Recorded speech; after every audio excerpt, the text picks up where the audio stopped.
Hi readers! So before we start the show, I have a quick ask. Will you pretty please rate and review the show if you like it? I mean, if you don't like it, well, that's your choice. But if you do like it, rating and reviewing helps other people find the show.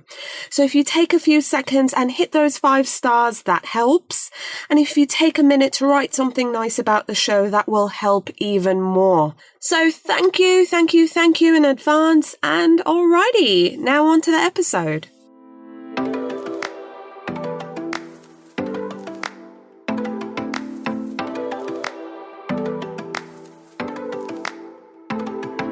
Welcome to The Reader's Couch, a podcast that brings you lively conversations with some of your favourite authors and bookish personalities. Over here, the couch is always booked, but I've moved some books to the side table and fluffed some cushions so I can welcome a guest or two to come lounge with us. Today on the couch, we have Coco Mellors, and she's here to talk to me about her debut novel, Cleopatra and Frankenstein. A novel about one couple's impulsive marriage and how it affects their friends and family. Stay tuned. Hi readers, welcome again to The Reader's Couch. I'm your host, Victoria Wood, and here on the couch with me is Coco Mellors. She's here to talk about her debut novel, Cleopatra and Frankenstein. Please welcome to the couch, Coco. Hey, Coco. Hi, so happy to be here.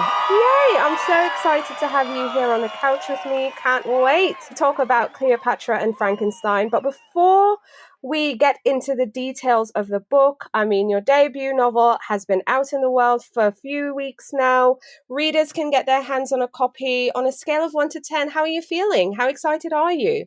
I feel so excited. I go back and forth, honestly. I think I'm at a 10 and then I'm at a 2. It's a very extreme experience having a book come out. And I think everything I feel, I sort of equally feel the opposite. So I feel really excited. And then I also feel this strange feeling of dread sometimes. And it's very, very vulnerable to have something I worked on for so many years be out in the world. So I'm just trying to allow for the multiplicity of the experience and the emotions.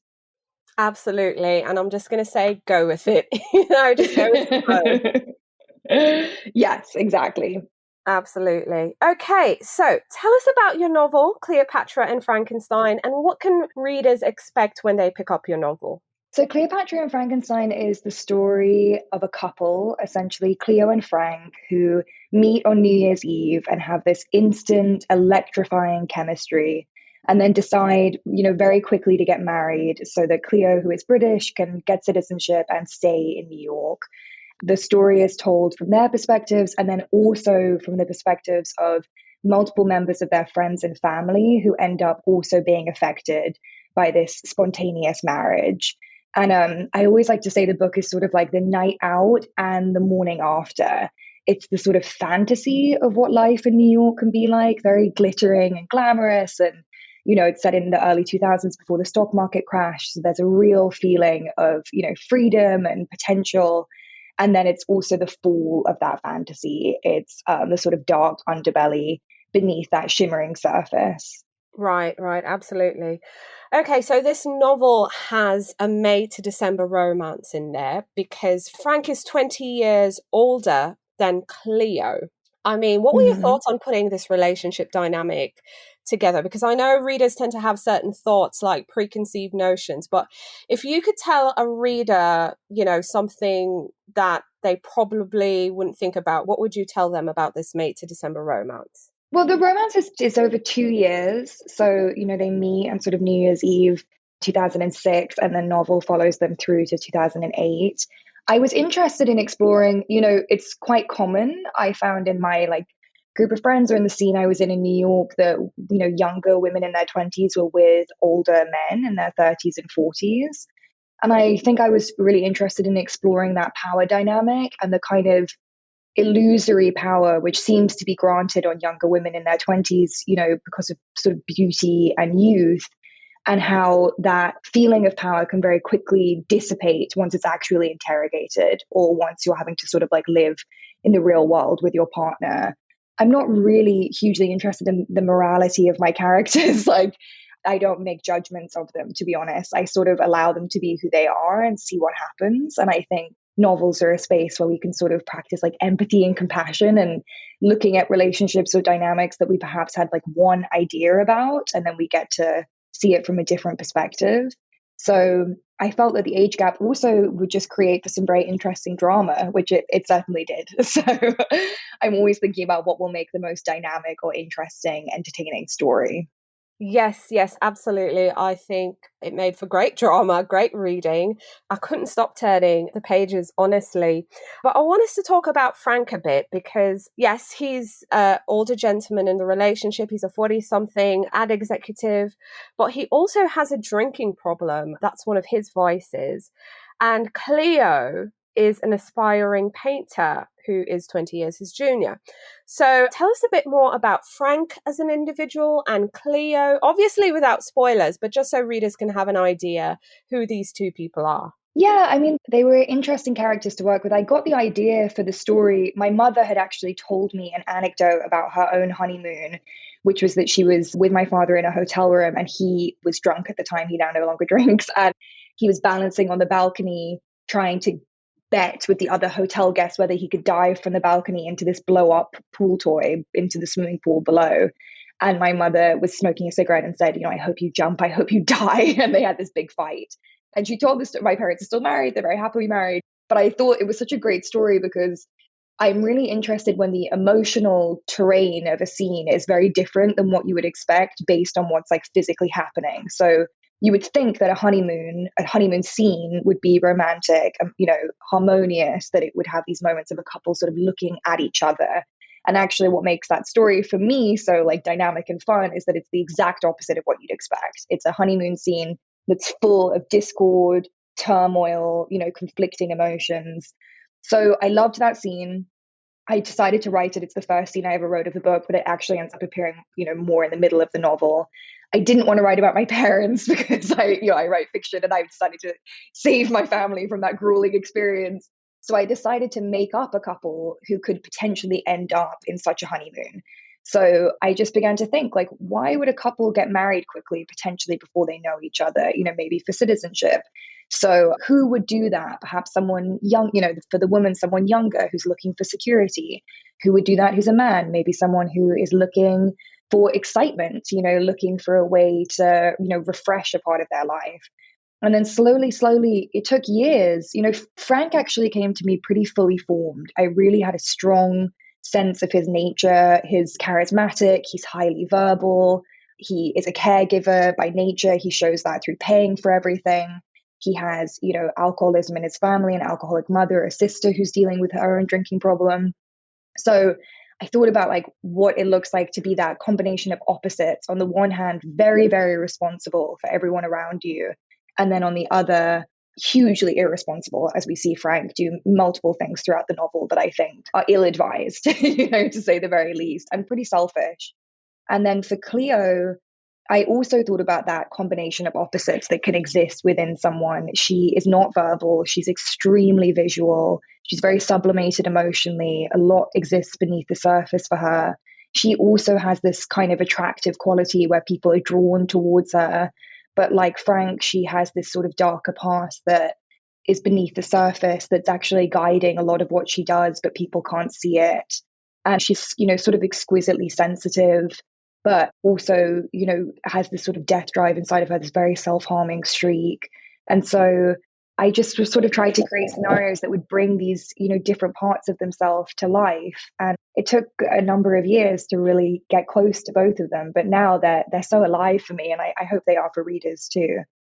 I think all the characters in the book came to life and, you did so in a way that wasn't cliche. And I think that's what I appreciated. I loved how you even describe the workplace, some of the parties and the dynamics between friends and family members as well, because there was also in the novel Quentin, who was Cleo's closest friend. There's Zoe, who was Frank's sister.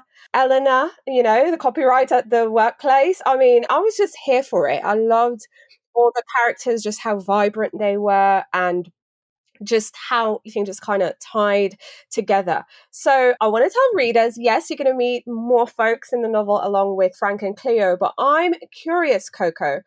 I know it's some authors are reluctant to say because it's like saying I have a favorite child, but who is your favorite character in the novel? Maybe if not Coco and Frank, but was there another character that kind of stood out to you that you just had a grand time writing?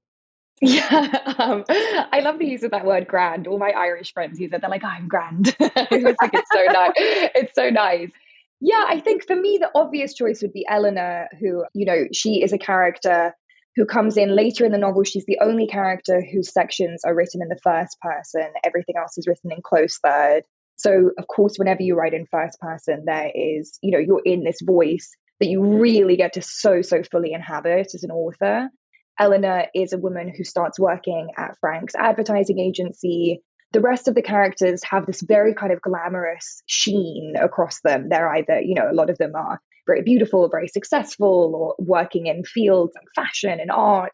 And Eleanor is living in New Jersey with her mother. She's had this kind of fall from grace after having to leave LA, where she was working in a writer's room for a TV show. And she starts working with Frank, and they develop chemistry themselves.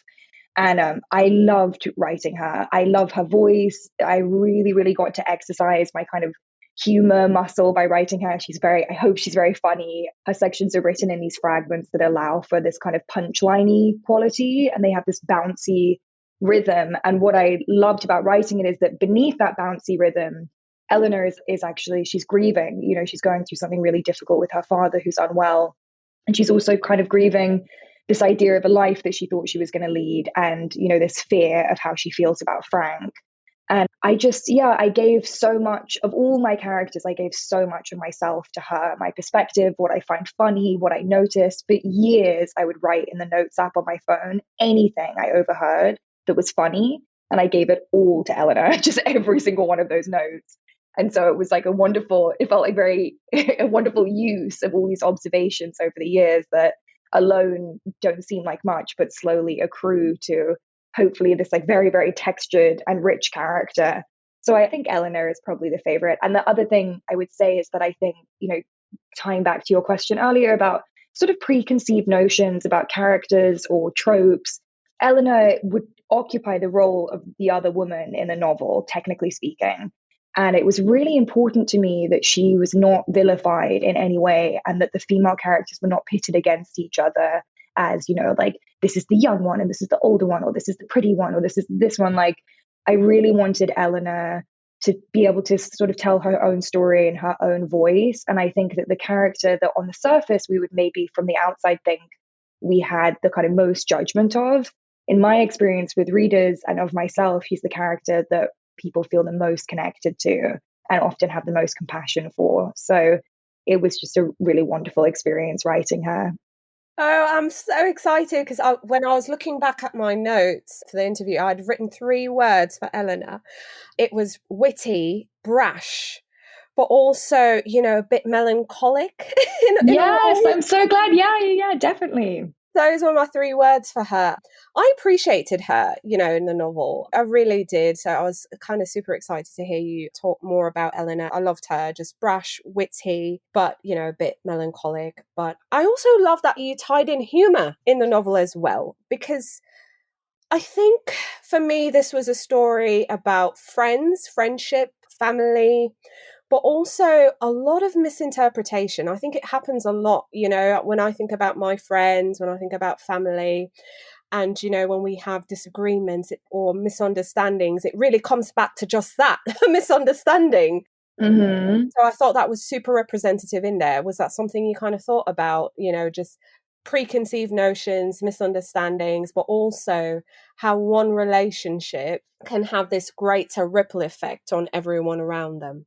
Yeah, I'm so glad you picked up on that. And it's one of those things, it wasn't conscious when I began writing. Like, I don't start with ideas, I start with scene always. I just start with like, oh, this is interesting and it would be fun to write, or this scrap of dialogue would be nice to build on.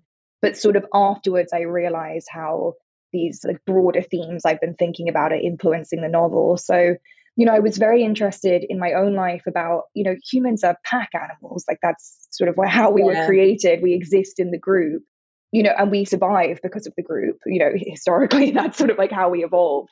So, no individual and also no couple exist in a vortex. So we are all so interrelated and we're so influenced by other people's relationships as well as our own. And I realized in my own life, my parents' marriage, my sister's marriage, like my friends' relationships, they all really affected how I thought about relationships, how I entered into my own relationships, romantic, platonic, or otherwise. So it wasn't conscious, but that did end up being sort of what became, I think that's the crux of the novel is, this would have been a much easier and I think quicker book to write if it was just about Cleo and Frank and I didn't go into any other perspectives. But I would find these other characters, they would just draw my attention. Quentin, who's Cleo's best friend, who is sort of grappling with their gender identity, who is, at a turning point in his own life. And that is sort of precipitated by Cleo getting married. He was, in the wedding scene, he's at the party, and I just became fascinated by him. And then I thought, okay, so I'm going to just follow him. Where is he going next? What is he doing when Cleo and Frank aren't around?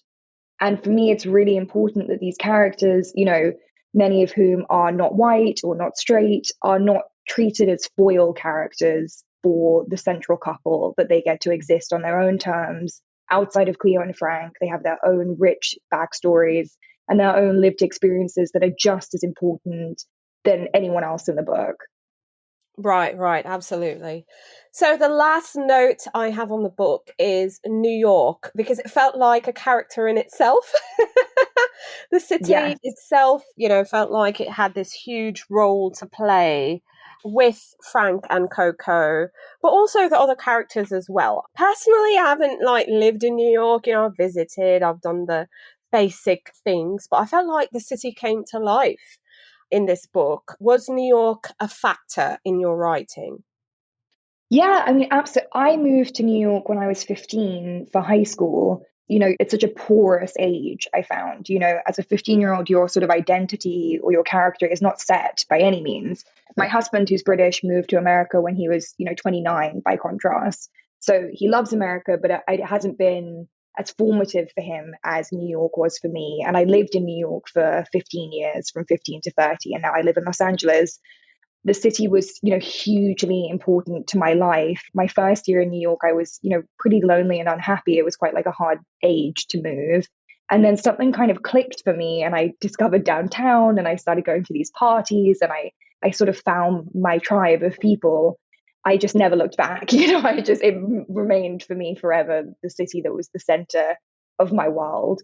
So I really wanted to write a novel that was reflective of that kind of New York, which is a very globalized New York. My characters are British, American, Peruvian, Polish, French. They're from all over the world, but they all make New York their home. And it's part of what makes New York just such an exceptional city to live in. And the experience of living in New York in your 20s versus your 30s or 40s, also really wanted to explore. So yeah, I'm so proud to have written a New York novel. To be honest, it's still my favorite city. I feel sad. Sometimes I feel sad I don't live there. Other times I feel very relieved. It was quite a hectic place to be. I worked full time and wrote this novel in my evenings and on my weekends. And I don't know that I have the stamina for that now that I had in my 20s. It's a city that really invites you, I think, to stretch yourself pretty thin. And that can come with many wonderful benefits. You can have many incredible experiences. And then I think as I got a bit older, I started to feel like, oh gosh, this is really exhausting. So now I have a much quieter life in LA where I just sort of would take little walks around my neighborhood and write all day in my little house. It's very nice. Amazing. I love it. And yes, I don't have the stamina I had in my 20s. No, it definitely changes. It does for sure. I just had to throw that in there. But yeah, great way to transition. I was going to get right into your writing life. And you just mentioned, you were writing in the afternoons after work, you were working full time. I'm curious, tell us about your writing journey with Cleopatra and Frankenstein. I mean, is your debut novel, how long did it take you to write this novel, pull it together? And also, what was your publishing journey like? Yeah, I'm always really, really happy to talk about this. So I started the book when I was 25 and I was in an MFA at NYU. And I feel really, really grateful that I was able to do that. I had been writing a little bit before in my early 20s, but I really, really lacked both discipline and structure and just direction, I think. So I'm a huge proponent of writing workshops. I don't know, I don't have an opinion on whether or not writing can be taught, but I know for myself that deadlines and feedback and encouragement are just like for me, like the water and sunlight to the plant of writing. I just need those things just incredibly badly. So I wrote it from 25 to 30, so over the 5 years that I was in New York. And it was slow going because I was still working and I was also living, and so sometimes I wasn't getting much writing done because I was too busy, living my life. And sometimes I wasn't getting much writing done because I was trying to earn a living. But the main thing was that I kept at it. So even after I finished the MFA, I carried on taking, like, I started a writing group and I would submit pages to them, or I would take just writing classes online, just anything to keep me going over the years, because it's such a long, slow process. And in my case, I wasn't being paid to do it. So it's very easy to let it sort of slide to last on the list. And then after I found my agent, it was submitted to publishers, 15 in the US and 15 in the UK, and everyone passed on the novel. And it was grueling. It was a really painful, painful process. And I was very, very lucky that one editor in each country, one in the US at Bloomsbury and one in the UK at Fourth Estate, which is part of HarperCollins, said that they would be willing to read the novel again if I made a couple of changes, which was that the structure initially was very weird and it was much more experimental than the structure currently is. And I would follow the second layer of characters for like 100 pages without mentioning Cleo and Frank, who were, of course, the titular characters of the novel. And that was very frustrating, I think, for readers. So I really took the advice from those two editors and the other editors that were kind enough to, write feedback. And I spent a Christmas, that period, rewriting the entire book and changing the structure so that it was more streamlined and that every secondary character, their plot line was linked very closely to Cleo and Frank so that it was a sort of holistic world. And I resubmitted it to those two editors and they both bought it, which was wonderful. But it was not a smooth process and it did not happen overnight. And, for context, it's now been 7 years. The book will come out 7 years after I started it. So, but publishing is not for the faint of heart or for people who lack patience, I'm learning. So. But I agree. I don't think publishing is for the faint of heart, and I'm happy you stuck with it. Yes, me too. With a lot of support and help from others. So really, it takes a village. I think the idea of like the lone writer is, of course, so much of the work is very solitary. But I think for me, the process of publishing has been a hugely collaborative effort with obviously both my editors and everyone else in my life who had to see me through that period. Absolutely, absolutely. What would you say is the most difficult part of your creative process? And if you could tell your younger writing self anything, what would it be? I think the most difficult part is accepting that periods of stagnancy and doubt and even sort of like a real loathing of the work, it's part of the creative cycle. It's not separate to it. So in order to get to the part of the circle where I'm feeling really good in the work and I'm in flow and I'm happy, I often have to go through a period where I feel full of doubt or the words aren't coming. I know now, I hope, I've been through it enough times. I'm finishing my second book at the moment, that I know it's part of it and it can't be avoided and it's not something to worry too much about. It's just, it will pass. It always passes eventually. And if I can stick it out on the other side is usually, a deeper, better idea than I thought I could have. If I could tell my younger writing self anything, I think I wish I could just tell her that it would be okay, that it would get done eventually and that it would work out, and to stop being just so incredibly anxious and self-flagellating that it took as long as it did, or that I wasn't doing it well enough or fast enough. I wish I'd been much gentler with myself the second time around. I think that comes with age and also with a bit more security. But I also have no regrets, I did it the way I did it. And I wouldn't change anything about it. I would just tell myself to be a little sweeter with the process. Right. Absolutely. Okay, so this is where I dig for some information for my listeners, plus I'm nosy too, so I want to know anyway. But are you working on any other projects? Are there any other books in the works? What can you tell us? Yeah, I'm finishing my second novel at the moment. So, there was a 2 year lag between selling Cleopatra and Frankenstein and it coming out. So, in that period, I wrote my new novel, Blue Sisters, which is about three sisters.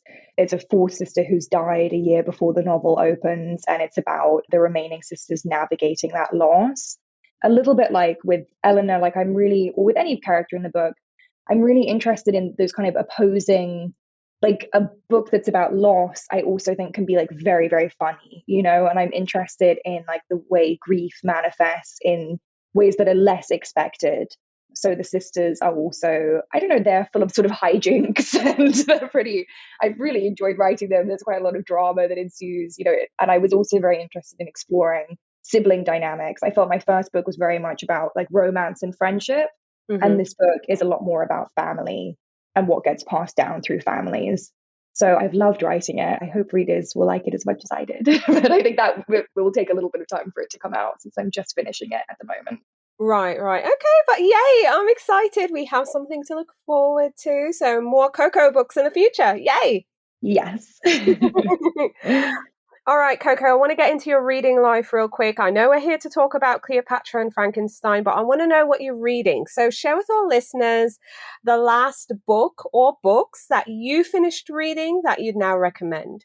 Yeah, there are two that I read in the past sort of 10 days, both of which I absolutely loved that are very different. The first is Colin Toibin's The Magician, which is about the life of the German novelist Thomas Mann, who is one of my favorite writers anyway. And I think Tobin, like of almost all the living writers, he's just unbelievable to me. He's an incredible Irish novelist, and he manages to inhabit his characters so, so deeply. And Thomas Mann fled Germany during World War II and ended up relocating to the Palisades in Los Angeles. And it's fascinating. And his children, who were, anti-war activists, and it's just an incredible family history and portrait of a very beloved novelist. And then the second book, which really couldn't be more different, that I just adored, is Xochitl Gonzalez's Olga Dies Dreaming, which is about a Puerto Rican wedding planner living in Brooklyn and her brother Prieto, who is a famous politician. And it's about sort of their public and private lives and how they differ and the sort of tensions between the two, the experience of being Puerto Rican living in Brooklyn. It's incredibly fresh, incredibly original. It's so contemporary. I was just blown away by it, and it has a beautiful cover. So I recommend it on all fronts. Yay, I love a good book cover, so I'm here for it. And I also loved the cover for Cleopatra and Frankenstein. I loved it. Oh, thanks. Yeah, me too. I was very, very happy with that. Yeah, I was pleased. I was like, oh, I love it. Okay, and what books are you looking forward to maybe reading in the year ahead? I'm looking forward to reading Jennifer Egan's new novel, The Candy House. I am just a huge, huge, huge Egan fan. I know I do not stand alone on that. So I just eagerly anticipate anything that she writes. I have not yet read, but I've been hearing so many wonderful things about Sorrow and Bliss by Meg Mason, I think is the author's name. Just Yay. heard so many good things about that. So I'm really, really excited about it. And this is a very, very slim volume, but Michaela Cole has an essay that's been published called Misfits. That it was a speech that she gave that's now been published, and I have it in front of me right now, and I might even just read it this afternoon. So I'm also looking forward to reading that. Amazing, amazing. Thank you so much for sharing. So, in addition to introducing readers to new books like yours and sharing what we're reading, we love indie bookstores here. We think they're so important. So, every guest on the show, I'll ask them. So, of course, I'm going to ask you to share with all listeners your favorite indie bookstores. They can be childhood favorites. Maybe it's your local, something you discovered on your travels. We don't care. We just want to hear about them. Oh, yeah, this is such a great question. My favorite indie bookstore in New York was my local bookstore, which was Three Lives in the West Village. It's just heaven. It's like a little jewel box of a store. The curation is incredible. The staff are so, so knowledgeable. I had such an interesting conversation with them the last time I went in, actually, because they'd had a customer request to read books, none of which contained any death. And we were talking about it. We were like, oh, it's actually really, really hard to find a novel in which like no one dies or like, someone hasn't died recently or, so they were pulling books from all the shelves and it was just, I loved the thought and care that they put into that. In LA, my favorite indie bookstore, there are two, is Skylight Books in Los Feliz. It's just a beautiful, beautiful store. And then Small World Books, which is my local bookstore that's on the Venice Boardwalk, hidden behind this little restaurant that just really, really smells of French fries. So both very, very special. And then in Paris, I think my favorite indie bookstore is the Shakespeare bookstore, which is so beautiful. And they do these, incredible readings outdoors in the summer. And it's an incredible experience. Absolutely. Summertime, Paris, Yes, Shakespeare. heaven. Amazing indeed. But getting back, Coco, to Cleopatra and Frankenstein, I mean, you've been with this book for 7 years and it's here now. Readers can get their hands on a copy. And I know you've done your job as the author. You've written the book, the story's out there, it's up to us. But what are some of the thoughts you're hoping readers might have, or some of the reactions, or just anything after they've turned the last page? I think for me, like, my North Star as a writer has always been something that David Foster Wallace said, and it's so simple, which is the good stuff makes you feel less alone.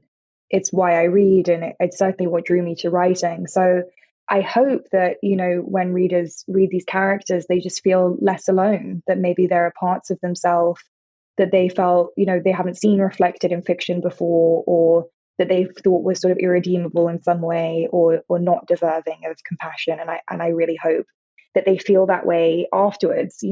Frank has this line, which he says in his wedding vows to Cleo, which is, when the darkest part of you meets the darkest part of me, it creates light. And that's sort of what I've looked for between me and the reader. I hope something creates light between the two of us. Right, absolutely. Cleo, thank you so much for coming on the show and sharing with us about your debut novel, Cleopatra and Frankenstein. I really hope readers will pick up a copy and give it a go. I loved it. And I'm so excited. I can't wait to talk about it with more readers. Thank you so much. Thank you. Thank you so much. Thank you so much for tuning in to The Reader's Couch. You can find out more about the show and submit your questions for our guest by visiting our website, thereaderscouch.com. You can also connect with us on Facebook, Instagram, and Twitter at The Couch Is Booked. If you like the show, please subscribe, share, and take a few seconds to leave a rating and review. Next week, I'll be back with new guests, more books, and some fun games we can play. But until then, stay lounging, stay reading, and whenever you're in doubt, go straight to your local bookstore or library. Thanks for listening, and happy reading.